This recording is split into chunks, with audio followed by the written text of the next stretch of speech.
Um, we're going to listen to a professor, and his name is Jiang Kulin or some shit. But like Jiang, that's all I could remember spelling. But I just stumbled across this professor, and I want to say, you know, shouts out to Crystal is cool. Like, for put me up on the other Chinese lady. Like, I forgot her name, but it led me down a whole nother like rabbit hole of scientists and physicists. So I was gonna say, shouts out to Crystal, because that first channel you sent me with the Chinese ladies sent me down this rabbit hole. That's the only way for this to pop up in my algorithm. So shouts out to Crystal. But when I stumbled across this guy, I thought he was saying made a lot of fucking sense. And it was some shit that I already kind of knew, but I never heard it come from a Chinese guy before. So it's kind of mind-boggling to hear it. But some of y'all probably already might know this, and for those that don't, this is understanding evil. This is understanding secret societies and understanding the powers that shouldn't be and how they operate and their mindset. So I got like 3 quick videos and we're gonna get up out of here. I go to a party today. Bachelor party. So after this, I'm gonna get ready to get my hair cut and get ready to mob on out. So shouts out to everybody. I hope you're having a cool day, cool afternoon, cool evening, and a cool night. Shouts out to everybody. And if y'all working, hope y'all not working too hard. If y'all got a nice weekend off, hope y'all enjoying this weekend. It's Saturday. Sticky, iggy, iggy. You know what I'm saying? So this is Professor Jiang.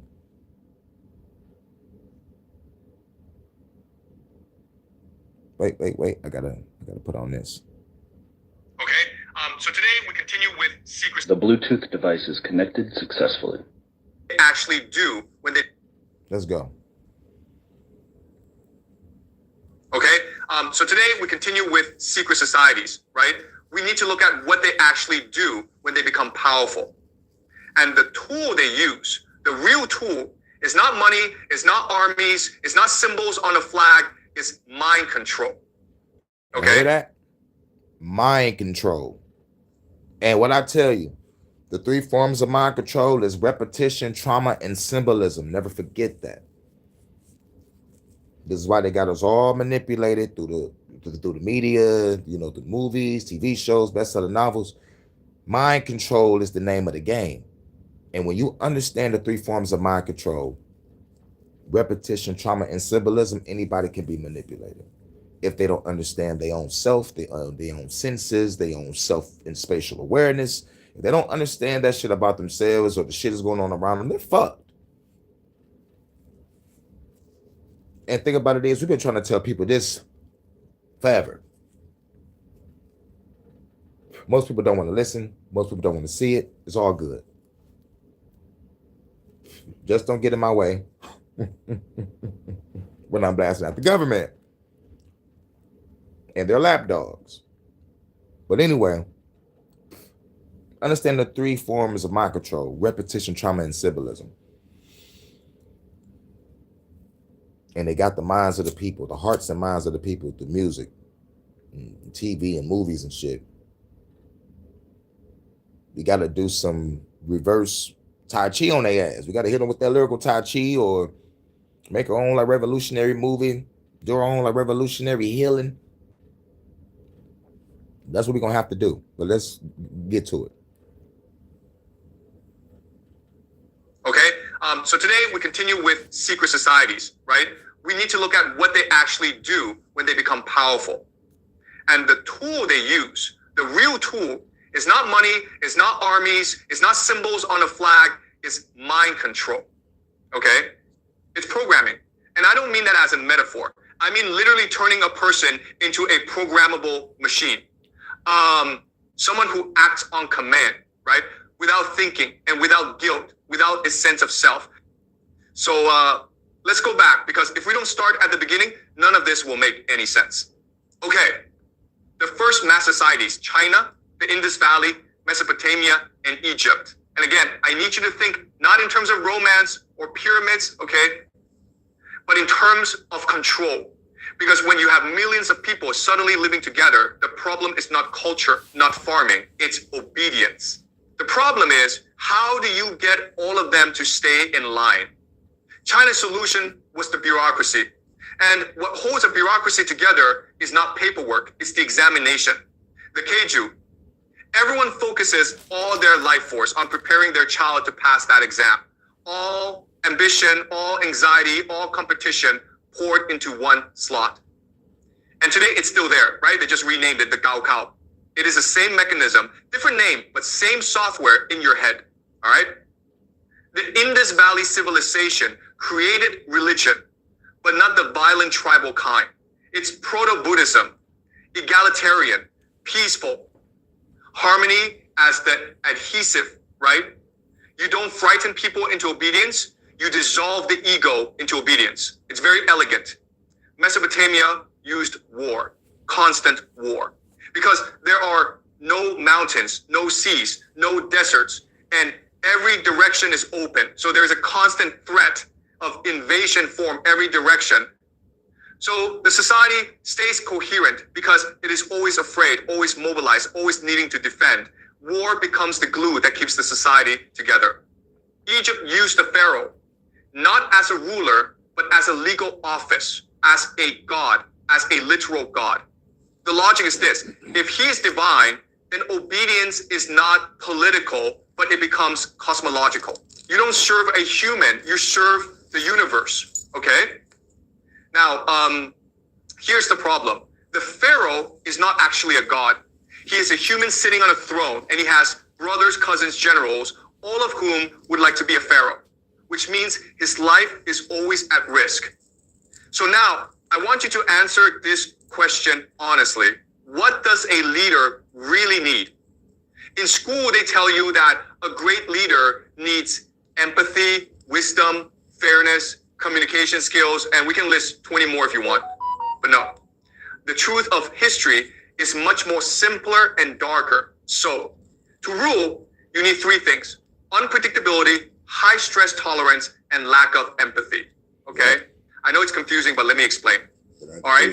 Now, unpredictability means no one can read you. You are not consistent with your behavior, right? You are not moral in the way people expect you to be. And that's why they can't plan against you, okay? High stress tolerance means that everyone attacks you, everyone hates you, everyone plots against you, and you sleep like a baby. You don't care. It doesn't enter your nervous system at all. And lack of empathy means if you feel what the peasants feel, you cannot do what you have to do. You cannot command armies. You cannot order executions. You cannot sacrifice innocence for stability, right? And all three of these actually reduce to one word: dissociation. Dissociation just means your mind leaves your body. You float above yourself. You're watching yourself act rather than being the one who acts. It feels like a film. You're in it, but you're also observing it. That's why the great leaders, good or bad, whatever the label, are unpredictable. They have many selves.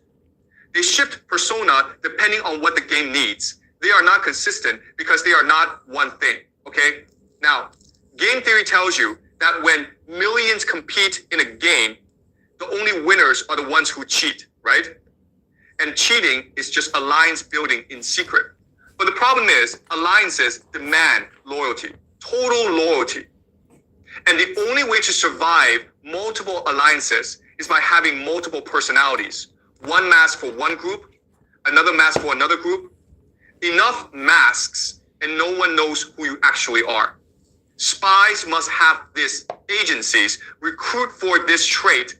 Dissociation is not an accident, it is a qualification for them. Okay. Now let's go back to Egypt. In ancient Egypt, the pharaoh is born. He is not chosen through an election. So you need to manufacture dissociation in him. You must break him apart, not physically, but psychologically. You must create more than one self inside him so that he can rule without breaking. So the question is, how do you break a mind without killing it? And the answers is by using ritual trauma to install a myth in his mind as a script that can be activated depending on the situation. Egyptian mythology is not a story.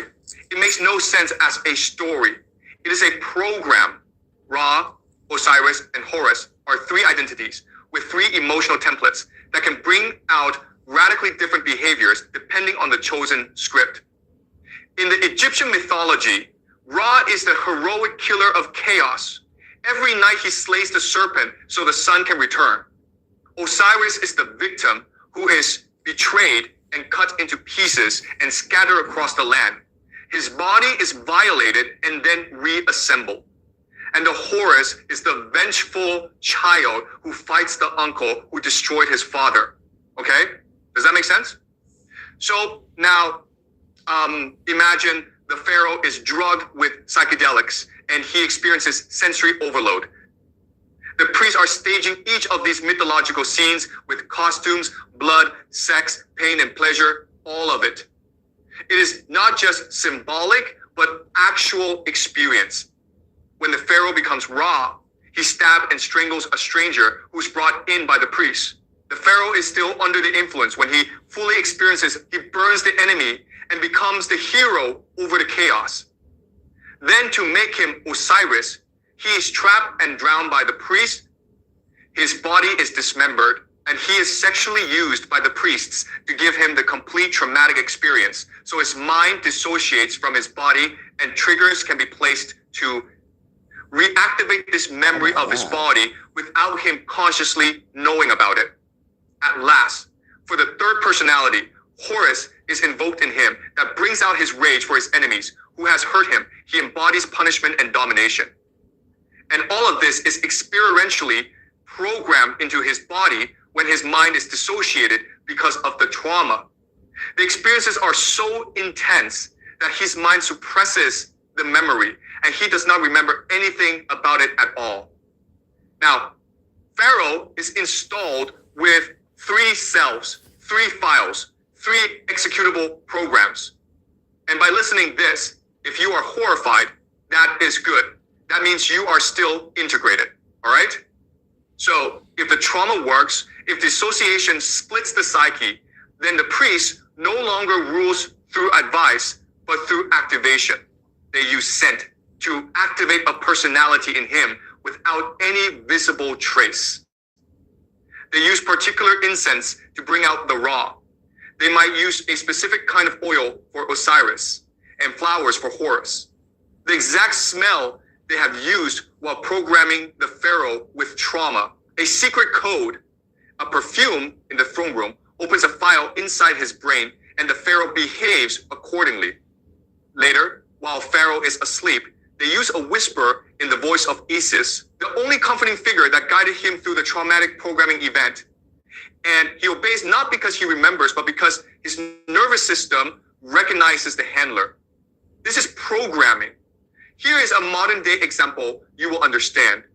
If the greatest footballer on earth loses every memory but retains muscle memory, when he kicks a ball 10 years later, he is still the greatest.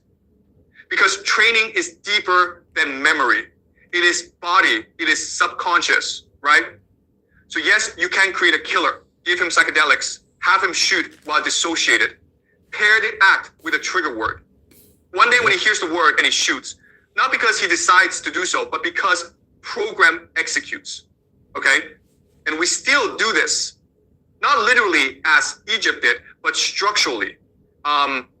Trauma, sex, sensory overload, identity collapse, handler attachment. These are ancient tools. They have never disappeared. They have just become cleaner, quieter, and bureaucratic in the modern world. Yep, you gotta go back. The exact smell they have used while programming the pharaoh with trauma. A secret code, a perfume in the throne room, opens a file inside his brain and the pharaoh behaves accordingly. Later, while pharaoh is asleep, they use a whisper in the voice of Isis, the only comforting figure that guided him through the traumatic programming event. And he obeys not because he remembers, but because his nervous system recognizes the handler. This is programming. Here is a modern day example you will understand.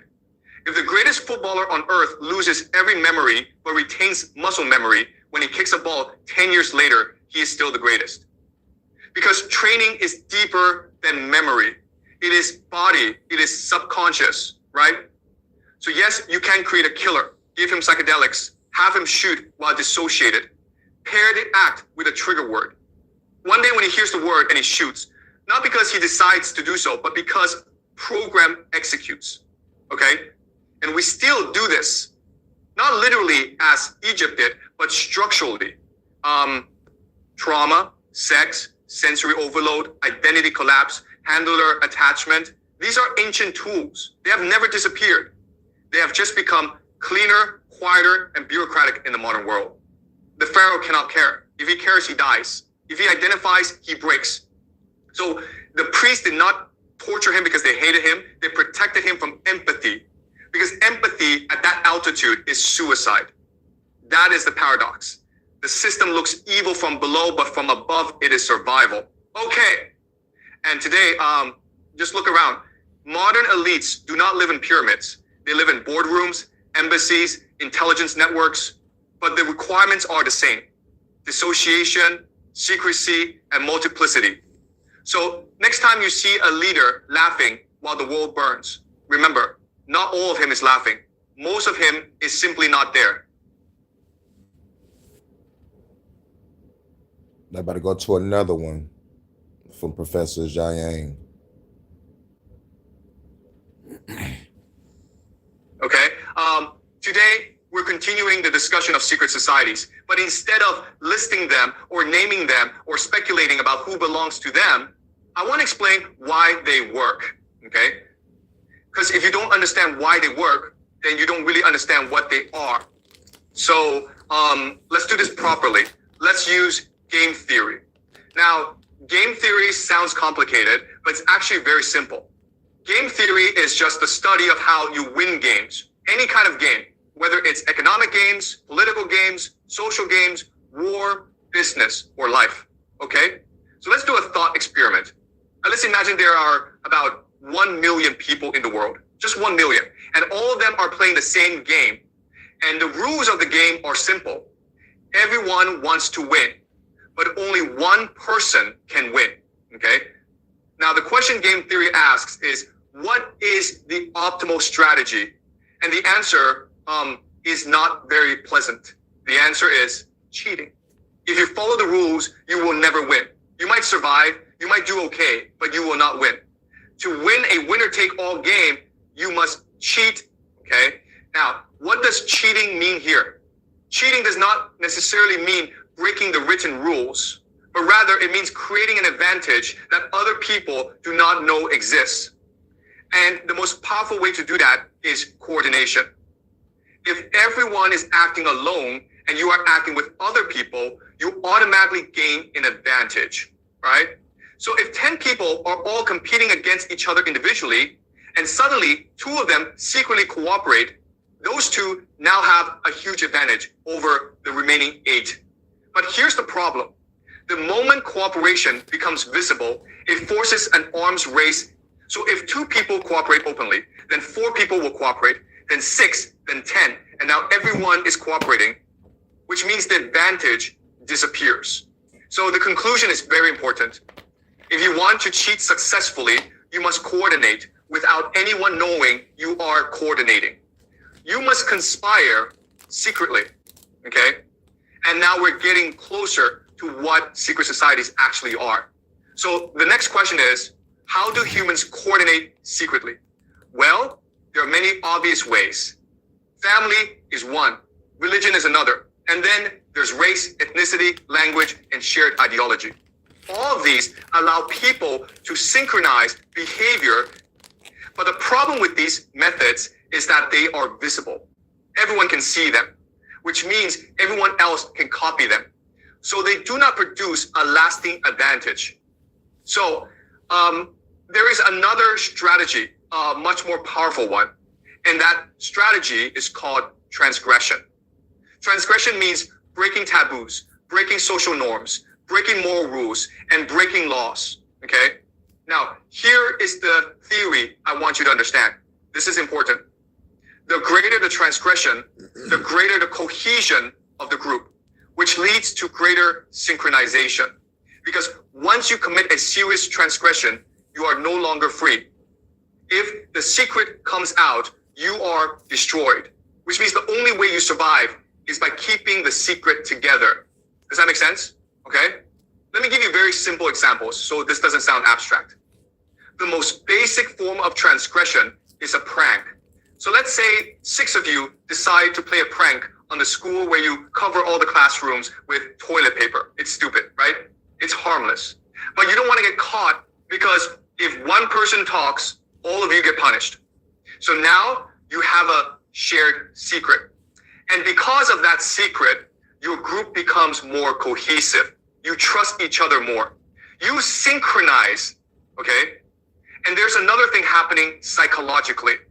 When you break a rule and you get away with it, you feel empowered. You feel liberated. You feel like the rules don't apply to you. And that feeling is addictive. So after the prank, you don't say, okay, we're done. Instead, you say, what else can we do? So maybe next you steal a candy from a store. It's only $1, nothing really. But when you're about to do it, you feel terrified because your parents, your teachers, and society have programmed you to believe stealing is wrong. But when you actually do it and nothing happens, you feel energized, alive, more powerful than before. And if your friends did it with you, your bond becomes even stronger. Now, you're not just friends, you're accomplices, okay? And so you escalate. You keep breaking bigger and bigger taboos because each escalation increases group cohesion, secrecy, emotional intensity, and synchronization. And eventually, there is an ultimate taboo. You all know what it is. I'm not going to describe it in detail, but it is the worst thing a human can do.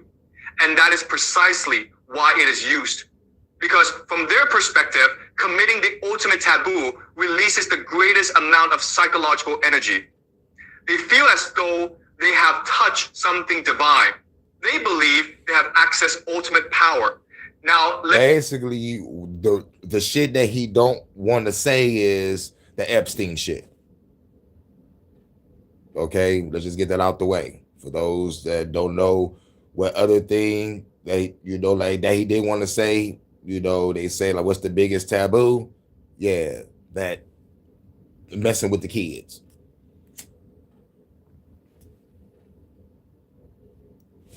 Let me be very clear. I am not saying this is good. I am not telling you to do this. This is evil. Okay? I'm explaining the logic. And there is another transgression, not as extreme, but still severe, incest. And yes, there are secret societies that practice this. And what's even more disturbing is that sometimes they do it publicly in front of other members. Why? Because public transgression amplifies shame, dependence, loyalty, and silence. Once you cross that line together, you are bound for life. So now we understand something important. These groups are more motivated, more cohesive, more synchronized, and better at keeping secrets.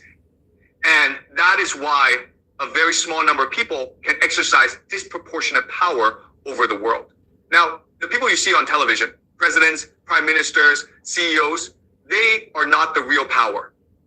They are faces, they are puppets.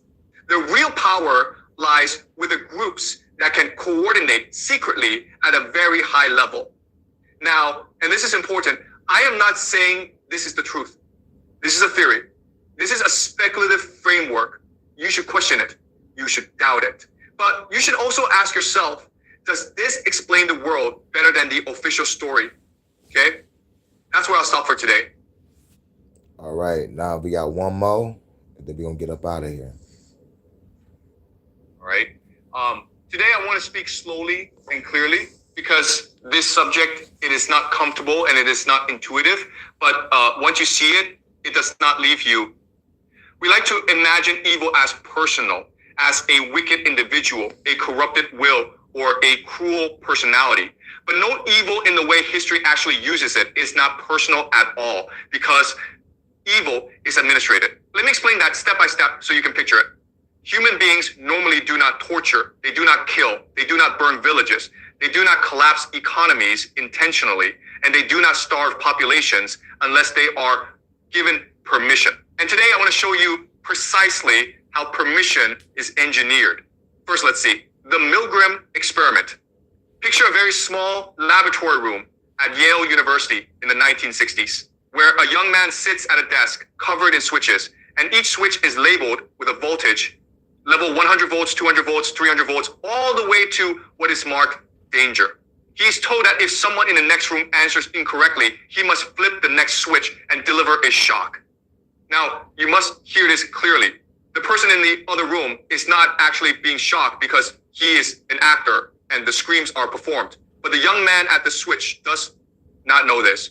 A scientist in a white lab coat stands behind him, and this is the most important element in the room.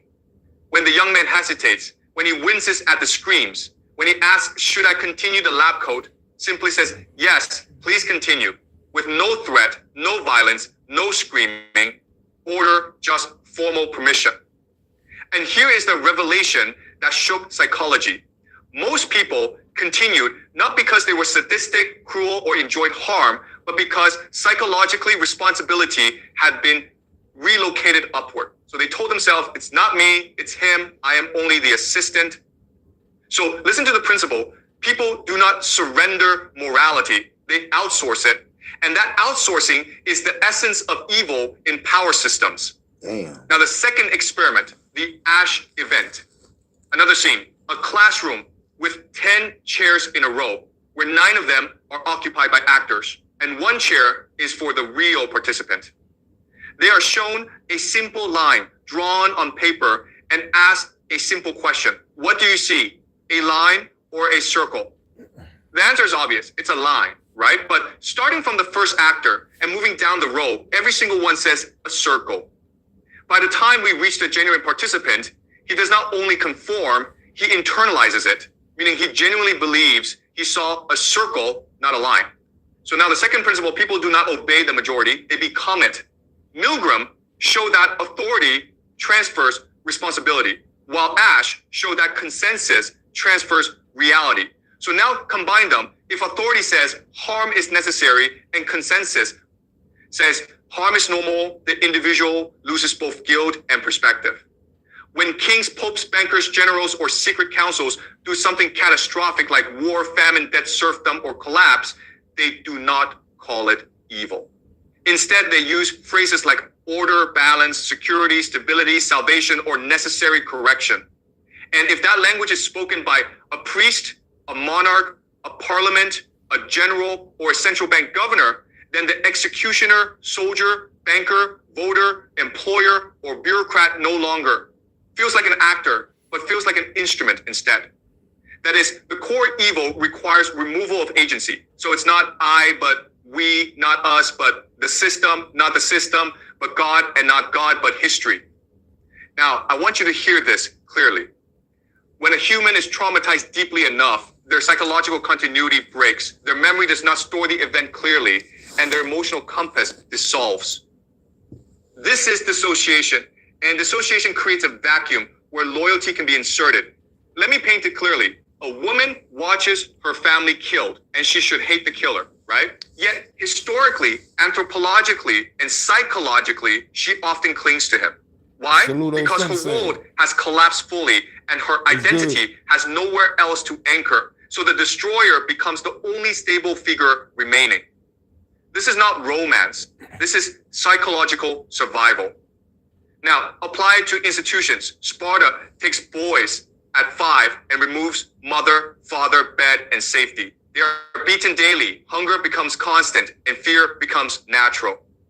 Then at 12, a man enters older, powerful, and protective, and he embraces the boy after destroying his world. And the boy becomes permanently loyal, not to the city, not to the king, but to the one who provided safety after collapse. This is how warriors are made willing to die without hesitation, not through patriotism, not through ideology, but through engineered dependence. Another clear scene. A young man is drugged with hashish and awakens in a garden paradise full of perfumes, fountains, cushions, attendants, and virgins, a sensory heaven. Then he's returned to the barren training compound where the commander says, "You have tasted paradise, serve us, and you will return." So he does not kill from hatred, but kills from longing, meaning he is not a soldier, but is indebted to ecstasy. So trauma builds dependence, pleasure, seals obedience, and together they create a killer who believes he is ascending, not sinning. Now, remove the Hollywood robes, remove the pentagrams and conspiracy posters, and think functionally. A secret society is simply this: a place where guilt is transferred upward so atrocity can be carried out downward. They gather not to worship darkness, but to convince each other it was not us. We were commanded, we were authorized, we were chosen to maintain order. Peasant religion teaches kindness because peasants must cooperate to survive, while elite religion teaches detachment because elites must rule to survive, not because they are inhuman, but because responsibility is too heavy to bear individually, which means evil is collectivized. Let me give you the final form. Hear it slowly. No atrocity in history happened without a structure that said you are permitted. Milgram showed that authority grants permission. Ash showed that consensus grants permission. Trauma showed that collapse grants permission. Pleasure showed that reward grants permission. And secret rites showed that sanctity grants permission. So permission leads to obedience, and obedience leads to atrocity.